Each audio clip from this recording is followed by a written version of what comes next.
Good morning, ladies and gentlemen. This is Rusty 78609. I'm out for my morning walk. It's about 35 degrees here, no wind. This is Fort Clark Springs, Texas, on a Monday morning in February, the last day of February 2022. And what I want to touch on this morning is I did a video yesterday and posted it about some stuff you could use when you're off-grid or boondocking. Some battery-operated stuff, battery-operated fan, a Blue Eddy EB55 charging device, and 200-watt solar panel. And what I'd like to add to that are some things that I thought about. You know, for those of you that are going to be boondocking or off-grid camping, whether you're in a tent, van, motorhome, travel trailer, or whatever, fifth wheel, doesn't matter.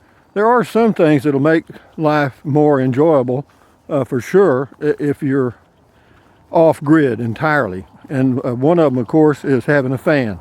Does that help? Hell yeah. That little fan I did yesterday, I think it's called a SmartTel, SmartTele, I think.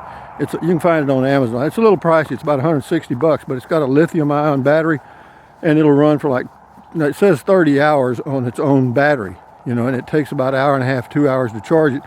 Is it worth it? Hell yeah, I think it is. If you're out there boondocking and it's in a hot, and the temperature gets above 80, mid 80s, yeah, that little fan would be a godsend. And also the Blue Eddy EB55 would be great. So yeah, and then solar, of course, is needed. And then in addition to all that, I had a little 12-volt refrigerator freezer. It was a Dometic, I believe, and but it was a good one. It was a compressor little refrigerator years ago, and that thing was worth its weight in gold, man. And it just sipped energy, man. I mean, you could run it. I had a 120 amp hour AGM battery that I was using at that time, and I had a 110 watt or 120 watt solar panel. Yeah, I think so. And yeah, I was able to go for, you know, as long as I wanted and run that little refrigerator, and it was great. So, and as far as lighting, you know, I didn't have much need for light because I go to bed right after sunset. For you night owls, you can get those Lucy lights. They're real cheap, and they're solar.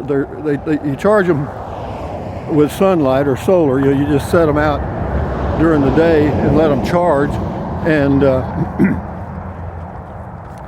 and they'll work great. They put out enough light. And then, of course, for, you know, like flashlights and the headlamp things, my God, shit, you know, those things are cheaper than dirt. They put out a hell of a lot of light. And so as far as lighting in the nighttime, you haven't got any issues with that at all. The main issues are cooling and heating if it's cold weather. And heating is, you know, that's everyone's individual choice there. You know, they make those little butane, propane, little heaters that you use the little canisters with. You know, I don't know how safe those things are, but my issues have always been cooling and not heating. I don't go boondocking or dry camping in places where the temperature is below freezing ever. No, I may get caught out by accident, but that's rare because I usually go to New Mexico in the elevations, maybe into Colorado, Utah, and over to Arizona and so forth, but I don't go camping, particularly boondocking in cold weather. No, I'm in Texas now at Fort Clark Springs. Right now, this is February the 28th. It's, I don't know, 35 degrees, I think, in that range. Really nice morning, but the good thing we get here in this area of Texas, it's kind of southwest Texas, we don't get a lot of wind. And does that make a difference? Yes, as you know.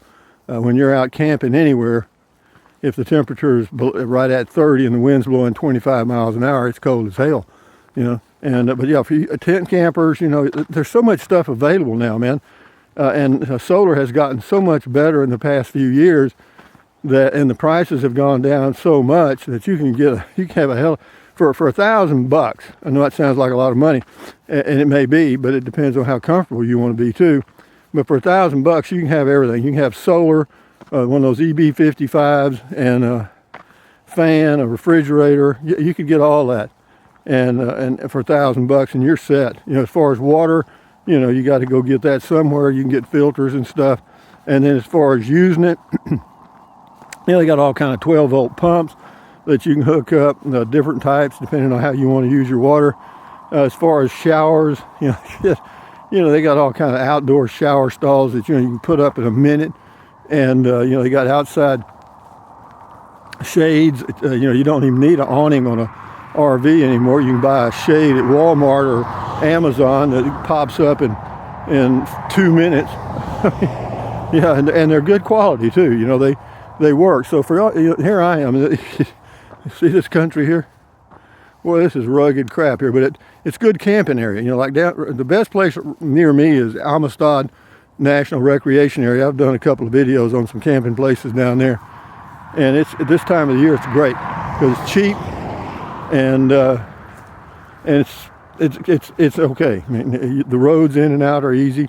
Sometimes when you're boondocking, of course, most of y'all know this. Getting to the campground, you can destroy your equipment, and same way in the national forest. Some of the roads are good, some of them aren't worth crap.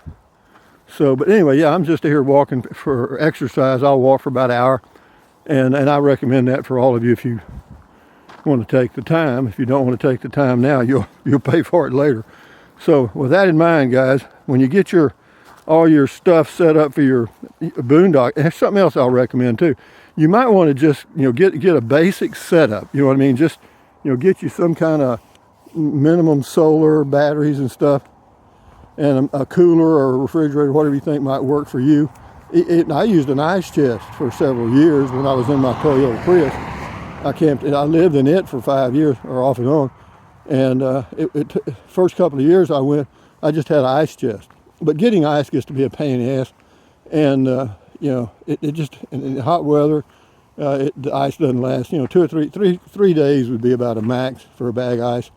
And, but having a cooler or a compressor fridge, even a small one, I would recommend a minimum of like a 32 quart in that range. So and if you have a separate freezing department, that's nice. Do you really need a freezer? Well, if you eat ice cream, I guess you do, or frozen stuff, or you want to keep frozen stuff. But for me, a refrigerator was all I needed. But having said that, from Fort Clark Springs, Texas, on a beautiful day, it's supposed to be 70 today, and spring has sprung here in Texas, man. Birds are chirping, the old red birds, or cardinals, what do you want to call them? Yeah, they're excited. It's starting to warm up.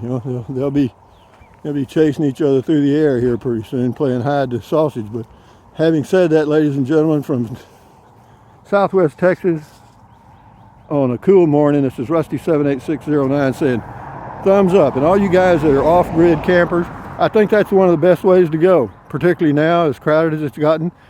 Being able and having all the stuff to do the off-grid camping is almost mandatory now, because the campgrounds that, like state parks and stuff are, that are taking reservations, you may not be able to get in one, so you may have to use that quote off-grid option a little more than you did in the past, and I'm preparing for that myself. But having said that, guys, let me show you what we got here. Look at the thorns on this stuff, man. I mean, everything out here's got thorns on it, man. Anyway, drink plenty of water, keep your health, guys, and thumbs up, carpe diem, adios, bye-bye. Buy anything you want. Use the Amazon link if you choose to, and just click on the link, go to Amazon, buy whatever you choose, you know what I mean? It'll take you somewhere, but then you can go anywhere you want. Anyway, drink plenty of water, keep your health, and stand guard at the door of your mind. Anyway, enjoy your day. Adios, amigos. Bye-bye.